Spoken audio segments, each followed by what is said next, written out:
Hi, I'm Dirtbag and welcome to Metal Breakdown, the show that breaks bad metal albums. And I think it's time I took on a band whose output over the last couple of decades hasn't been to everyone's liking. I'm of course talking about Metallica.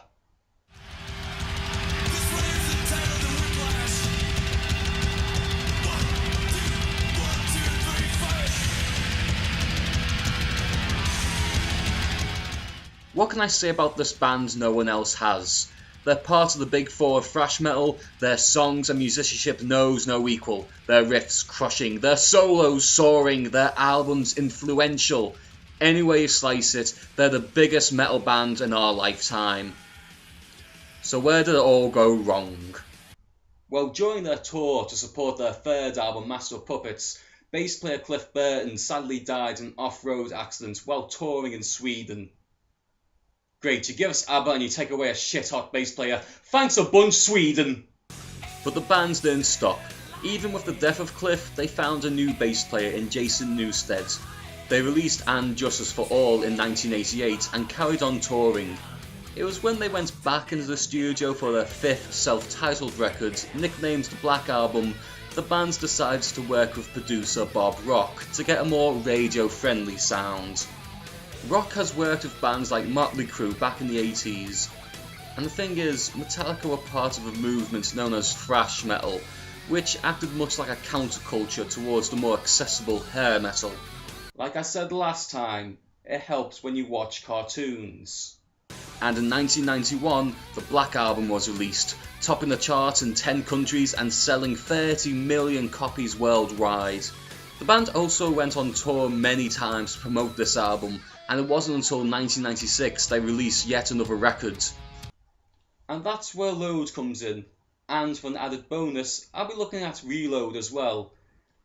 So yeah, two birds, one stone. Both albums have a much more rock-oriented sound to them, with even hints of blues, but to many fans this change was pretty much a deal breaker. This is something that followed Metallica throughout their career. It can be traced back to their song Fade to Black from their second album Ride the Lightning, for having acoustic guitars of all things. Then there was a video for one from And Justice for All. James Hetfield, vocalist and guitarist for those of you who don't know, said that a fan once told him he sold out for making a music video. In other words, Metallica fans are fickle as fuck. Trust me, I am one. And we'll get to the Black Album some other day. Maybe a couple of others as well. But before I get into these albums, I'd like to point out that, personally, I don't think they're bad albums in the long term. There are some good songs scattered across both records, but it's definitely a far cry from their earlier releases. It's the point where I feel while Kill 'Em All, Ride the Lightning and Master of Puppets had a sense of anger and fury behind them, but with Loads and Reloads there's a sense of overbearing somberness and sorrow. Come on guys, the Black Album gave you fame and bitches. What more could you possibly want? Some fans would call this era of the band as liquor, because there was no metal in there. Now I don't mind when a band or artist changes their style, otherwise music will just stagnate, but it does rub me the wrong way when listening to these records.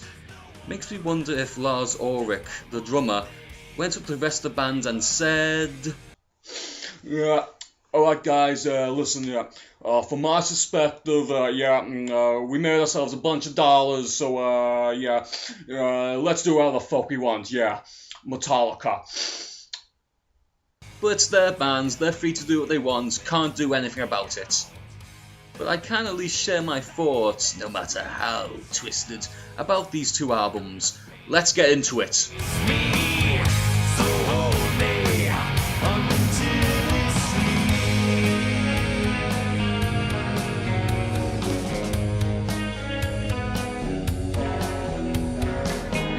Just like the curse, just like the stray. You feed it once and now it's dead. Depressing song with an even more depressing video. Only one way to rectify this!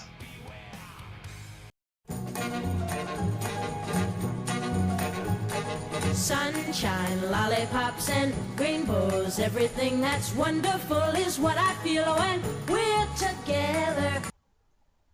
Okay, now let's just get serious for one moment. Truth be told, the first half of this album isn't all that bad. Even if this shit Where's your crown? isn't a million miles away from this shit. You're just putting that in because it's commercial. And that goes double for every time James says "yeah" in his weird cowboy voice. It's only really when you get halfway through the album that it starts to grate. The album's full of blues scales and avant-garde styles that just seem out of character for the band. Gone are the days where headbangers and heshers rocked out to their favourite tunes.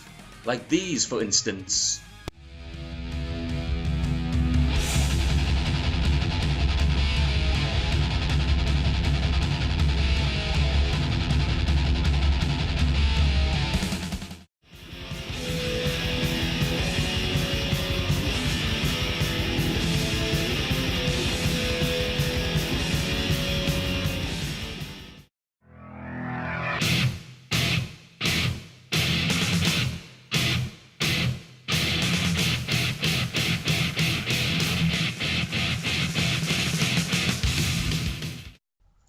I should also mention that Metallica have had slow to mid-tempo songs on their earlier albums, but they had a dark tone to them. Songs like this.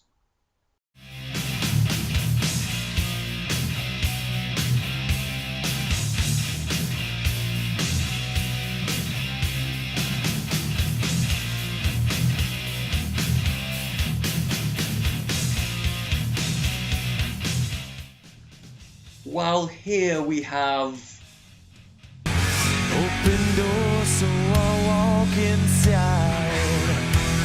Close my eyes, find my place to hide. And I shake as I take it in. Let the show begin. yeah, like I said before, it sounds pretty subdued. Pretty much any and all thrash elements have been replaced by blues-based grooves that to me isn't nearly as easy on the ears as it could have been. In fact, it's kind of unappealing.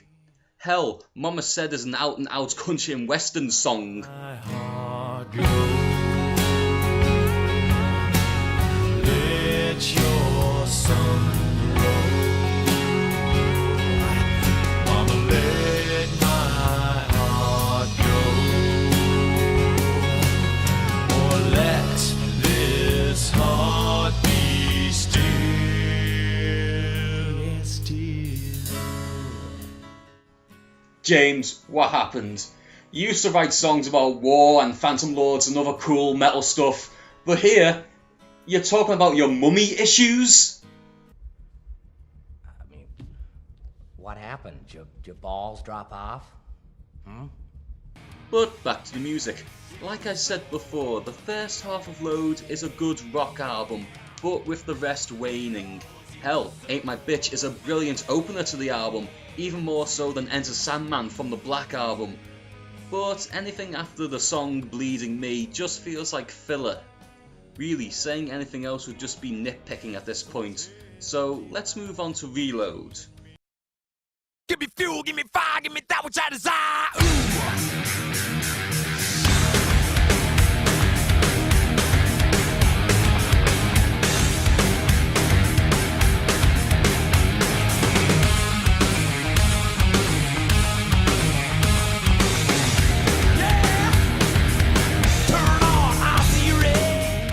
Now you see, that's more like it.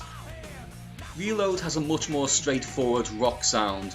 Songs like Better Than You, Sliver and Carpe Denim Baby are very much hard rock. While songs like Devil's Dance and Where the Wild Things Are, we get more experimentation. But we also get this.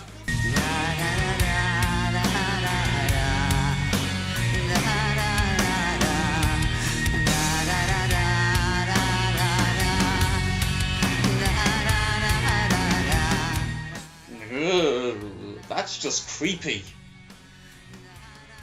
This was Kirk's idea, wasn't it? Other than that, it's closer to Metallica's old style than Load.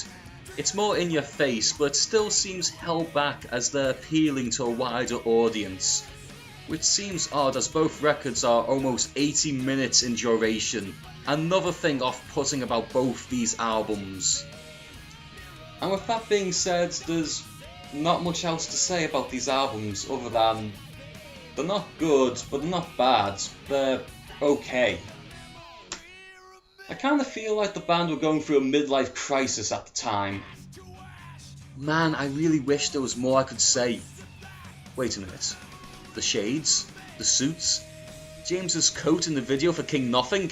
The cowboy hat in the Mama Said video? Song titles like Ain't My Bitch?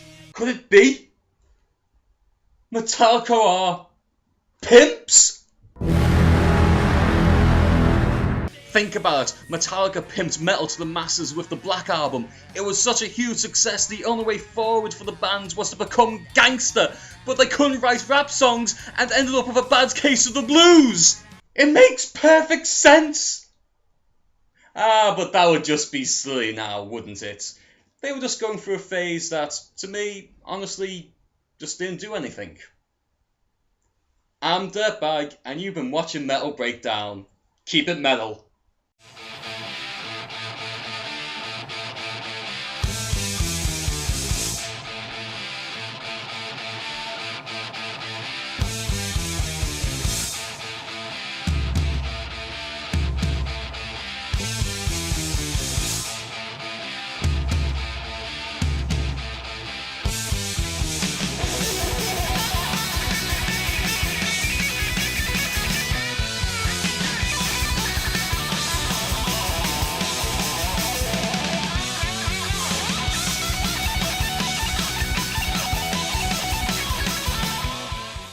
Peanut butter disaster.